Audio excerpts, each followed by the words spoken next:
Ilang buwan matapos sumupong presidente si Rodrigo Duterte ay isa-isang naglutangan ng mga inakusahang may kaugnay sa kalakaran ng nakakabuwang at nakakamatay na bato. Sumurrender ang mga ito bunga ng panghihimok sa kanila ng pamahalaan, lalo na ng nooy PNP Chief Ronald Bato de la Rosa na tigilan na at putulin ang kanilang ginagawa dahil kung hindi ay siguradong may kalalagyan sila. Maliban sa mga sumurrender na nasa listahan ng kapulisan, ay mayroon ding sumuko at nakipagkita sa PNP chief na hindi kasama sa listahan. Pero halos mapuno ang listahan ng bawat presinto sa Cebu ng kanyang pangalan na palaging nadadawit sa kalakaran ng bato at patayan. Ito ay ang pangalawang high-value target ng Central Visayas na sumunod lamang sa kilalang sakalam na si Jeffrey Jaguar Diaz. Siya ang dating traffic enforcer na pinasok ang kalakaran ng bato, si Franz Sabalones, na tubong San Fernando, Cebu. Ipinanganak noong April 27, 1977, 1989. Sa edad lamang na 12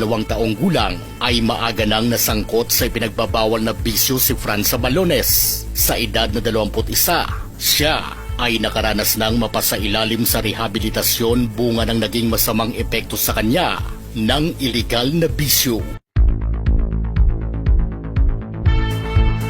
August 8, 2016, tinungo ni Franz Sabalones kasama ang kanyang kapatid na si Frals, Vice Mayor ng San Fernando, Cebu, ang Camp Crame para sumurrender at ilahad ang lahat nitong nalalaman tungkol sa kalakaran ng ipinagbabawal na bisyo. Ang kapatid ni Franz na si Frals ay kasama sa listahan ng gobyerno bilang protektor ng kalakaran. Pero itinatanggi niya ito. Hindi kinaya ng pamunuan ng PNP ang isang araw na pagkuha ng salaysay ni Franz dahil sa dami ng kanyang nalalaman. Kinakailangan pa niyang bumalik ng makailang beses para maisalaysay ang lahat niyang nalalaman tungkol sa kalakaran ng bato. September 26, 2016, matapos ma-validate ng PNP ang mga ikinanta ni Franz, ay kaagad na nasampulan ng dalawang opisyal ng PNP sa PRO7 na sina Superintendents Rex Derillo at George Ilanan.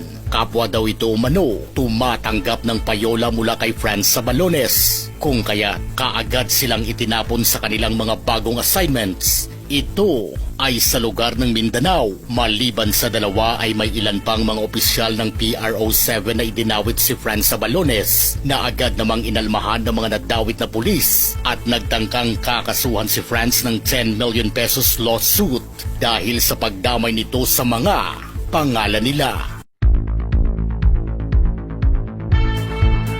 Kasama sa pagsuko ni Franz sa pamahalaan ay ang pangakong tatalikuran na niya ang dating gawain, kung kaya't para malaman ito ng mga kapulisan kung talaga bang seryoso si Franz sa kanyang pangako, ay kanilang kinwestiyon ang bawat kasamahan niya noon na kanilang nahuhuli para mapatunayan kung totoo bang tumigil na ito sa dating niyang gawain. January 18, 2017, nagpalabas ng freeze order ang Court of Appeal sa ilang mga pagmamay-ari ni Franz Sabalones. Ito ay ang mga sumusunod: perang nagkakahalaga ng 76 million pesos sa tatlo niyang mga bank accounts, 6 na mga lote, isang beach resort, 6 na mga SUVs, at 6.4 na lawak ng hektarya ng poultry farm. March 9, 2017, si Franz Sabalones ay inilagay sa ilalim ng kustodiya ng CIDG matapos may pasa ang kaso laban sa kanya sa ilalim ng Comprehensive Dangerous Drugs Act of 2002. Tila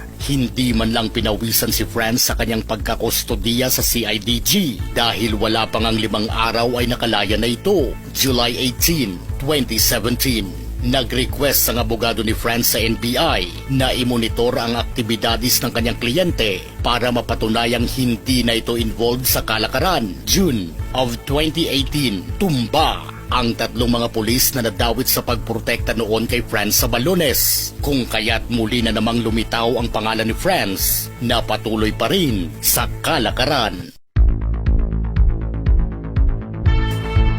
January of 2019, tumba ang dalawang public officials ng San Fernando, Cebu na sina Johnny Arriesgado at Riniboy Daculos. Ang dalawang personalidad na ito ay dati ng sangkot na may kaugnayan sa mga transaksyon ni Franz Sabalones.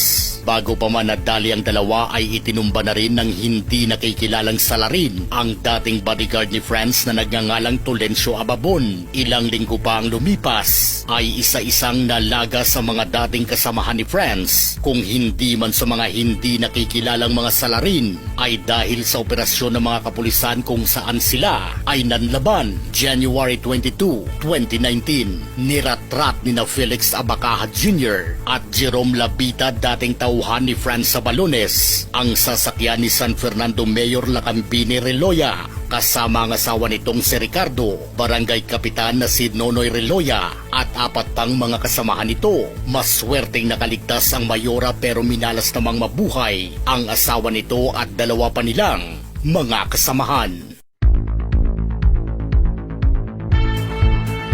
March 8, 2019, tumba si Police Staff Sergeant Mikey Espina. Sa Talisay City nang ito'y binanata ng hindi nakikilalang mga salarin. Si Espina ay kasama rin sa mga pangalan ng mga pulis na dawit sa pagprotekta noon kay Franz Sabalones. March 14, 2019, matapos pangalanan ng Pangulo ang kapatid ni Franz na si Vice Mayor Fral Sabalones bilang protektor ay kagad itong nag-file ng leave of absence at simula noon ay hindi na nakita ni anino nito. April 18, 2019, habang papasok sa bilyaran sa Timog Avenue sa Quezon City ay tinambangan ng mga di nakikilalang mga kalalakihan si Franz Sabalones. Bulagta sa mismong kalsada ang numero 2 ng Cebu. Matapos ang investigasyon ay nagkaroon pa ng malaking katanungan sa pagpanaw ni Franz dahil sa hindi tumugma ang fingerprint ng bangkay nito sa fingerprint na nakarehistro sa COMELEC.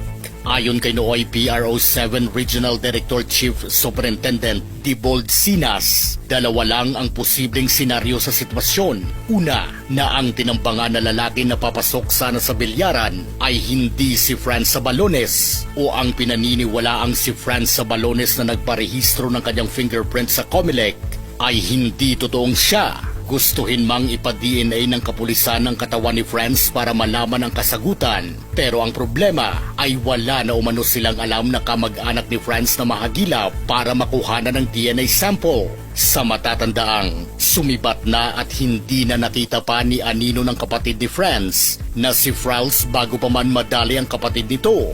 Ang tanong, nasaan kaya ang totoong si Franz Sabalones kung hindi pala siya ang nadali nila?